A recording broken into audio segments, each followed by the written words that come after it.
Hey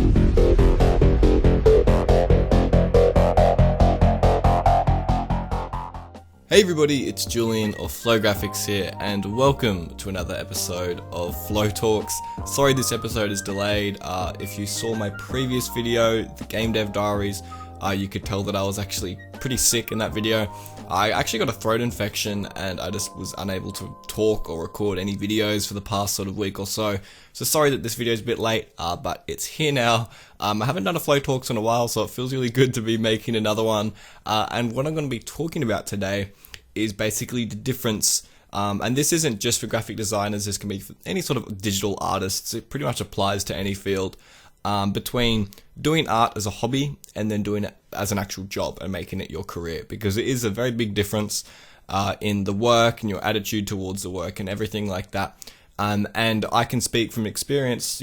I started out with YouTube and graphic design and all that being a hobby, and then now it's my full-time job. I am a graphic designer. That's my job.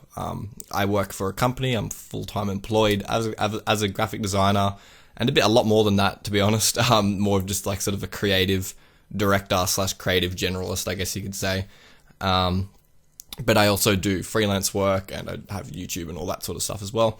But yeah, there's a big difference, and I thought that maybe this would be a bit of a help for especially a lot of people starting off where graphic design is your hobby, or maybe you're into motion design, video editing, photography, anything like that. I actually do a lot of things surrounding photography in my line of work as well.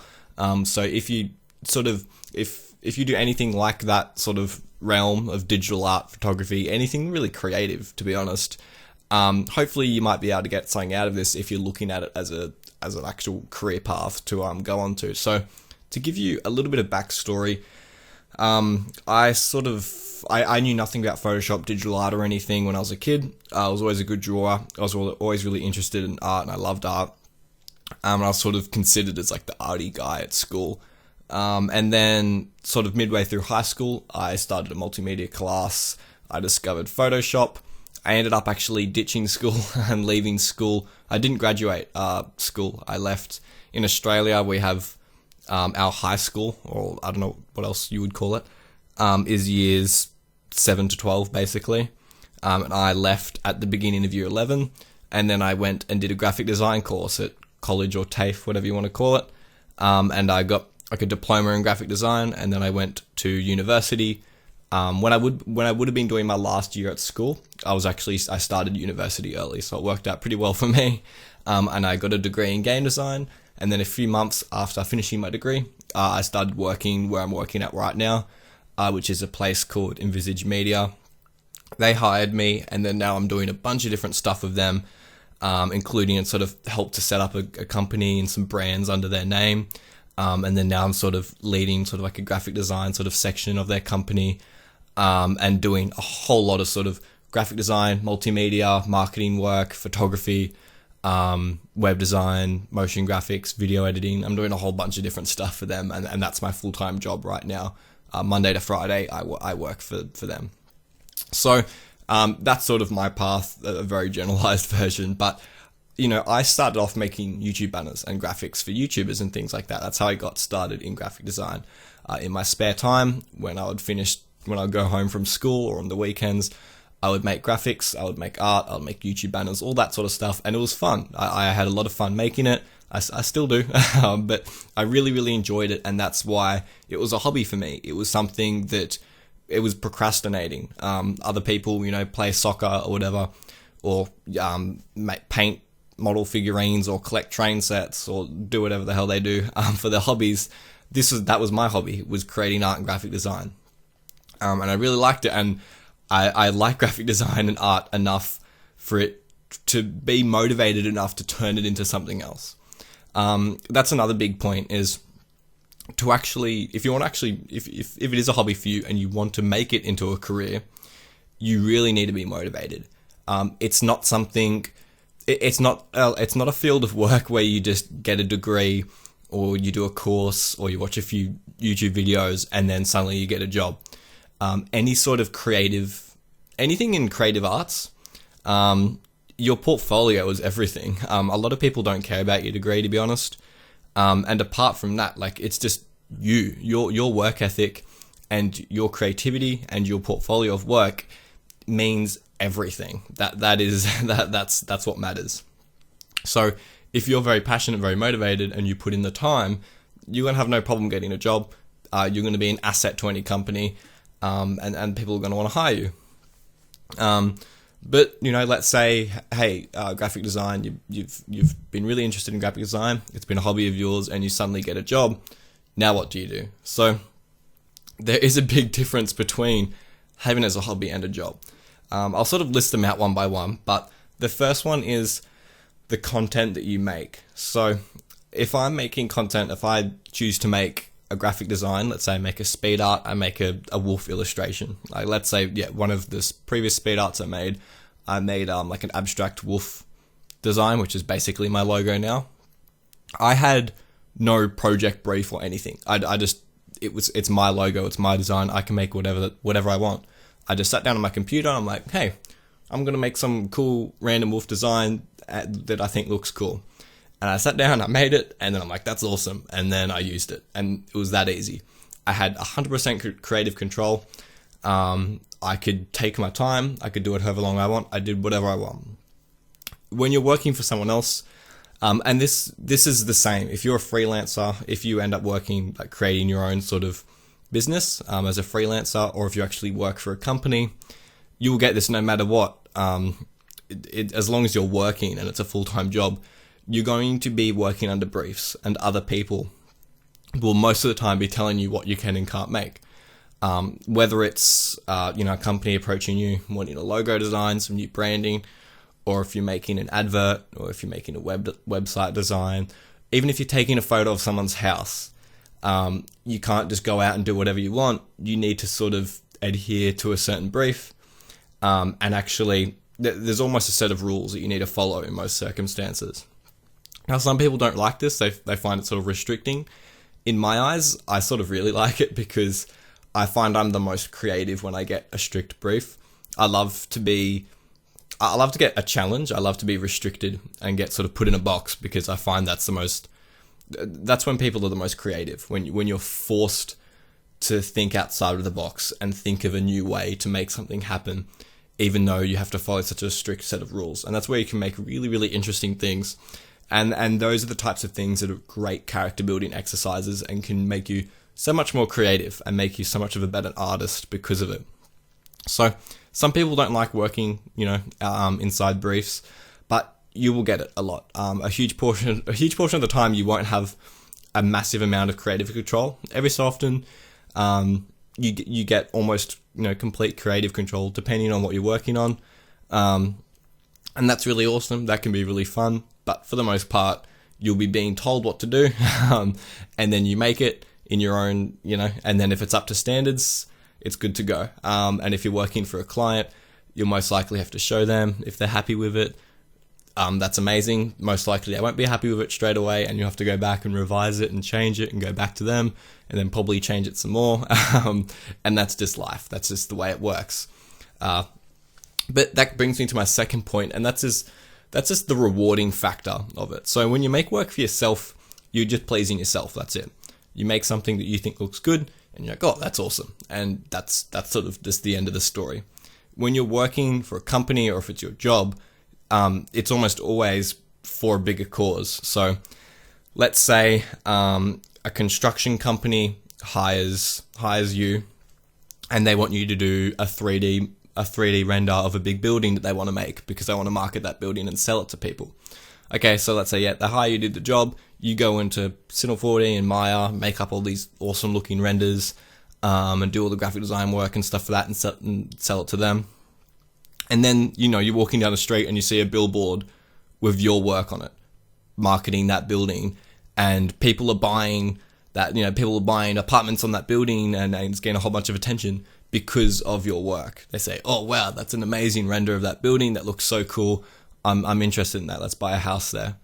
And when your work actually has like a real life impact, you get a really deep sense of reward. It's really awesome. And it can be something like that, or it can be something as simple as just a client being happy. Coming back to a client, showing them your logo that you've made or whatever you've done, and they're like, oh, this is perfect, this is so good, and just getting that reaction back is awesome. It's something that you don't get from personal work and doing it as a hobby. So yeah, you feel a lot more accomplished, and every single project you make, you feel yourself grow, and you're just constantly getting better, and that's a really, really special thing. The main thing, and this is one of the biggest changes that you will notice if you ever go from just having it as a hobby to making it a job, is time. So a lot of my speed arts you see on this channel, although it may just look like a 4-minute video. So yeah, I'm just going to quickly slot in. Thank you so much for DotSpace for sponsoring this episode again. DotSpace reached out to me. If you don't know what they're about, they're basically a domain company. So like you can have websites like youtube.com, you can have .space instead of .com or .net or .com.au, whatever you choose to have. And they're actually giving a deal for all of you. So all the information is in the description. Just get your own domain for only $2.99, which is a pretty crazy deal. I actually did not think that someone could give away a domain for $2.99. It seemed outrageous when they told me that was how much they cost. But anyway, yeah, so if you can get a chocolate bar, or you can get a domain, your own personal domain that you can use for your website for, like a couple of years. So it seems like a no-brainer for me. But yeah, if you want to check them out, all the stuff's in the description. Thank you so much for DotSpace for sponsoring this episode of FlowTalks. So yeah, continuing, the biggest point, I think this is actually probably the biggest point and the biggest difference when it comes to, working and having it as a hobby. This is time. And just simply, for an example, a lot of my speed arts, you might just see basically like a 4-minute clip sped up of me making something, and it just looks like I've just sat there for a few hours, done it, and then that's it. A lot of the time I do a lot of my work over a few days, sometimes a few weeks. I think there's a couple speed arts I've made where I started it, stopped it, and then picked it back up like a couple months later, and you wouldn't even know. You just see the one single speed art. And that's because I just did that in my own time. I had absolutely no time constraints. I was just completely free to do whatever I wanted. When you're working, you're almost always on like a schedule, and it's you're working under the clock. So when things need to get done, they really need to get done. You can't just take your time. You'll get to work or start working on a project, and that needs to be finished that day or needs to be finished by the end of the week, and you just have to sit down at your computer and just work for like 8 hours until it's done. You can't just slack off. You can't just choose, I don't want to go to work today, I don't want to do that. It can get a bit stressful sometimes as well if you're under some sort of heavy deadlines and things, but you have deadlines to meet. You need to be able to manage your time and just have time management in general. And you just need to be diligent and sort of be able to work for a long period of time and work consistently and work hard. And that's just with any job. That's just part of growing up and being an adult. Though I must say, especially in like the graphic design field, it can really sort of stress your mind out a lot working on this type of work all day, every day, because you're being highly creative, and you're doing a lot of sort of problem solving and thought-provoking stuff, and that itself is quite straining on the brain. But you're also just staring at a computer screen, clicking on little buttons and doing stuff all day. And it can actually be quite straining for your eyes and for your head and just for your mental health as well.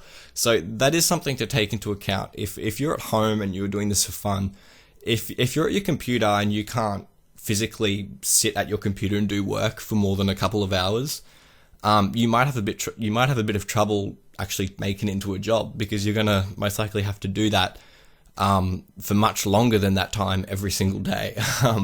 And like, there's been a few times where I've been stressed out and I've been under deadlines and things, and I get headaches, and my brain just feels like it's fried. And you get that every so often. You just sort of have to learn to deal with it. Some people have different ways of working. I love to listen to music and podcasts and YouTube videos while I work. I constantly try to think of things that sort of not distract me, but just sort of keep my mind nice and happy and motivated. And I don't know, a lot of people have little sort of things that keep them going throughout the day, because it can be quite sort of distressing. So that's something you really need to sort of realize and get over, especially if you have a problem with staying concentrated. You're gonna have to be super diligent and work pretty hard, and sometimes it can be a bit stressful. So those are the main points. Overall, obviously I wouldn't be working in graphic design or in digital art if I didn't enjoy it.